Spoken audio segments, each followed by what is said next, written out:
Welcome. You with the Nasty Pastor, and I'm back with another chapter read from out of Exodus, from out of the Holy Bible, the King James Version of the Bible. You got what I'm saying? Listen to me.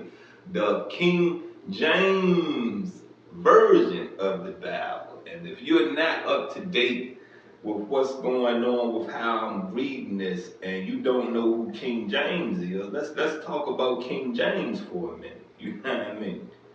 Now, King James was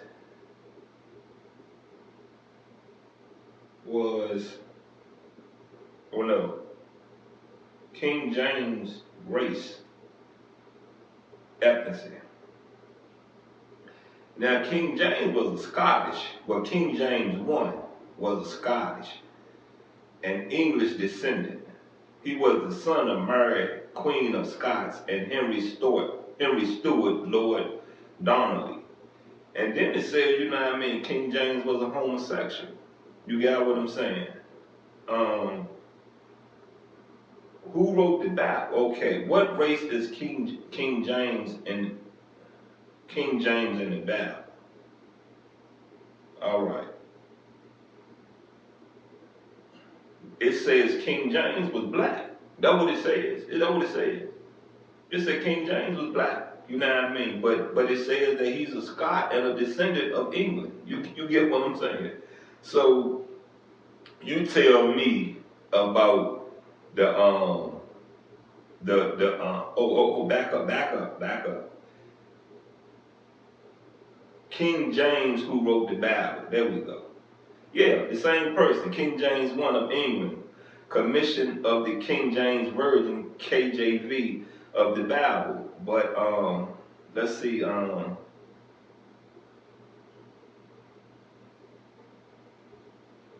King James I, ethnicity.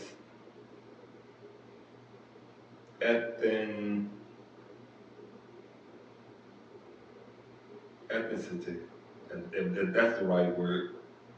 I should have just said nationality. Yeah, that's who it was. You know what I mean? He a Scot, he a English. Now, it says he was a black person. Now, for the black community, I just want to ask you this. Do you feel that the literature, the stories, the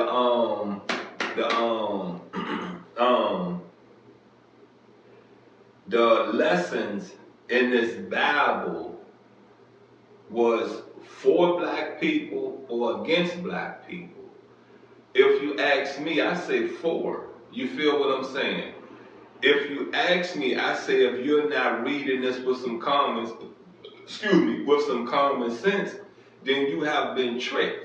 Now, if you ask me, do you really feel that King James' background is of the African culture? I would say to you, of the information I know in the now, of the information of my 50 years living on this rock, yeah.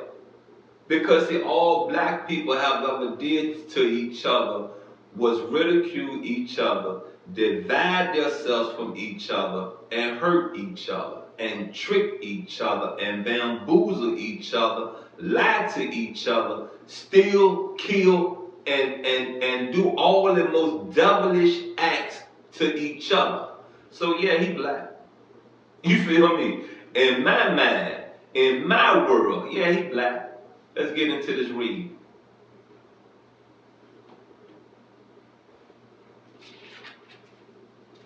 We on chapter 20, the 10 Commandments. Thank you.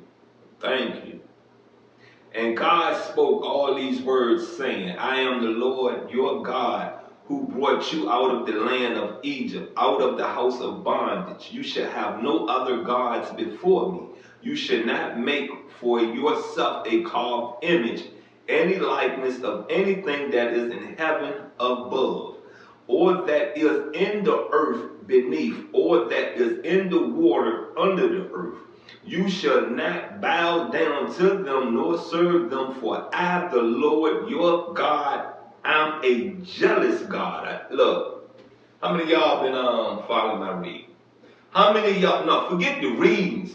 How many of y'all been following me since I've been having a consistent presence on social media?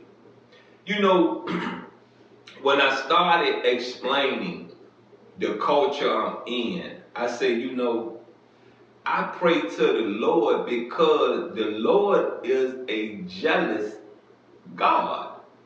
Right about now, y'all have given so much just due to Jesus. You understand what I'm saying? To Jesus. I know my creator is pissed. Yeah, we love some Jesus. You feel what I'm saying? We love some Jesus, but Jesus did not create this rock. You feel me? Jesus did not do that. You got me. Jesus did not wake you up this morning. You understand what I'm saying? Jesus did not put that blessing on that table.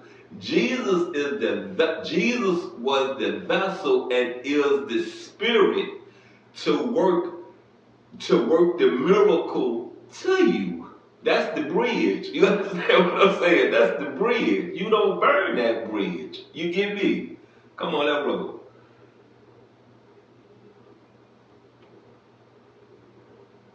Where we at? Man, when I be stopping, I be losing. But anyway, visiting the inequity of the fathers upon the children to the third and fourth generations of those who hate me. Get out of here. Better not hate who, man, you better not hate whom I pray to. You bet not. You done some wrong. But showing mercy to thousands to those who love me and keep my commandments.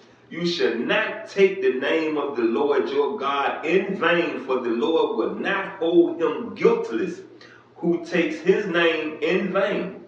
Remember the Sabbath day to keep it holy. 6 days you should. Let me say something to you. Now, the Sabbath day is confusing. You know, and I give it to the Jehovah Witness. I give it to the Jehovah Witness because they do their servicing on a Saturday. But when you look at your calendar, the start of the week is a Sunday. But because we are in a society of punching a clock, of having a work schedule, it's Monday through Friday. So the Sabbath could be, you feel what I'm saying? The Sabbath could be Saturday. You get what I'm saying? Not Sunday, Saturday. Remember the Sabbath day to keep it holy. 6 days you shall labor and do all your work. But the seventh day is the Sabbath of the Lord, your God. In it you shall do no work, you nor your son, nor your daughter, nor your male servant, nor your female servant, nor your cattle, nor your stranger who is within your gates. And I want to say this to you right here. And I want to say this to the church, to every church out here. If they believe the Sabbath is a Sunday, I want to ask you preachers, why are you in there working? Because what? Satan don't take off. Because Satan working, right? Right? I bet you this, and I'm going to say this to you right here. If the end of the world is really near, and it really is upon us, I bet you Satan will go to heaven before we go. I bet you that. And the reason why I said Satan will arrive in heaven before we will is because Satan has not done anything to you. Nothing. Satan minion. You feel what I'm saying? Satan minion, your brother, your sister, done that to you. Put their hands on you, stole from you, did every sin against you that Satan told them to go do. And I don't believe that telling a person make you responsible. I just don't. You get what I'm saying? Not that entity and not the chess game that them two are playing with us on this rock. I just don't. You feel what I'm saying? I get the American laws where that if I'm the head of a criminal enterprise and I paid you to go out here and kill somebody, I'm just as responsible as you are too. You get what I'm saying? I get that. But in the spiritual world, I just don't believe that Satan is found guilty. I don't. I just don't. Your actions, your deeds. It does not say Satan actions. It does not say Satan deeds. It says your actions.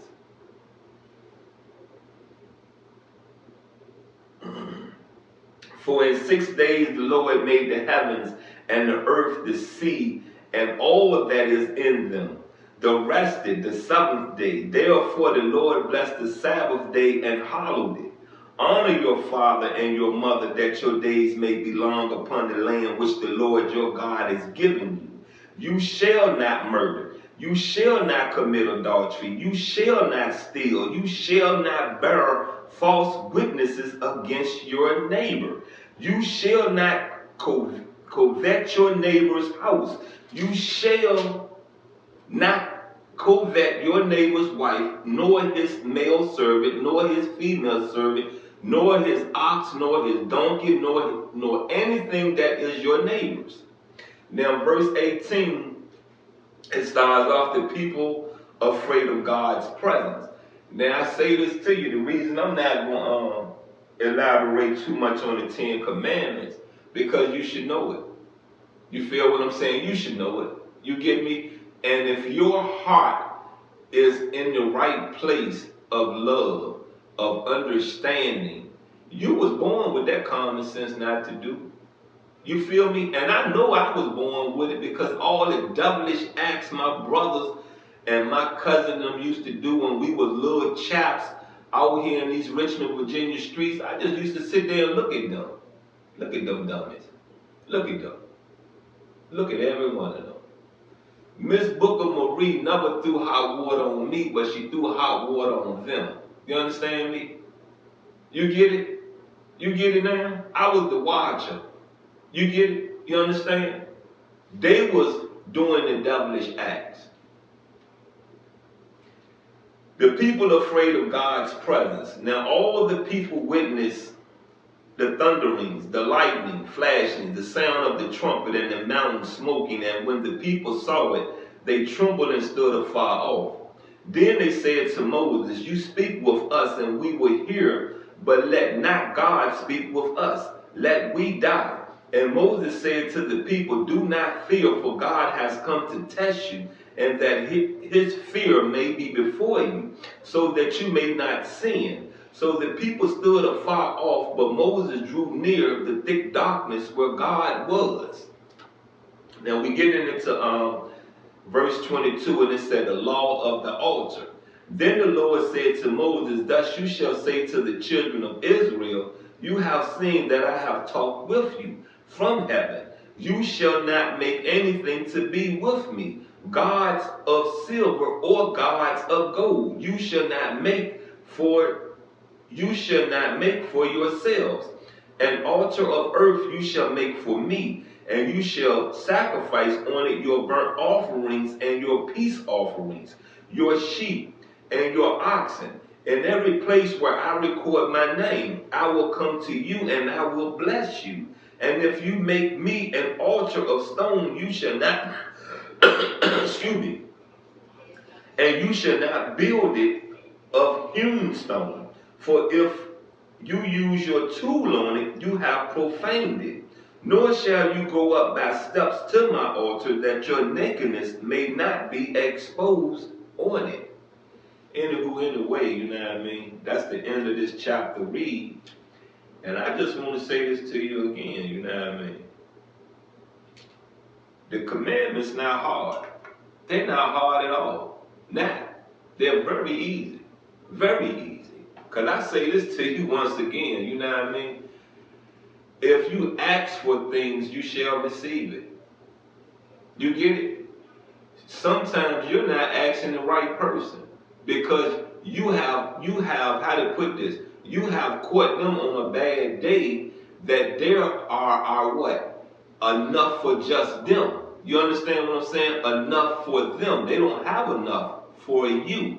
And I'm not going to say that it's not right to make a way for someone that is asking you of something, but are you really worth it? The person that's asking, are you really worth me sacrificing something in my life for you? Next, have you ever sacrificed anything in your life for me? You get it? Wash my back, I'll wash yours. You understand? Look, you've been with the nasty pastor. There's been another chapter read out of Exodus, and I'm telling you, I'm on fire. Yeah. There goes Satan right there. Right there. Right there. Sit down. Right there. I'm on fire. I love you, and I'm out.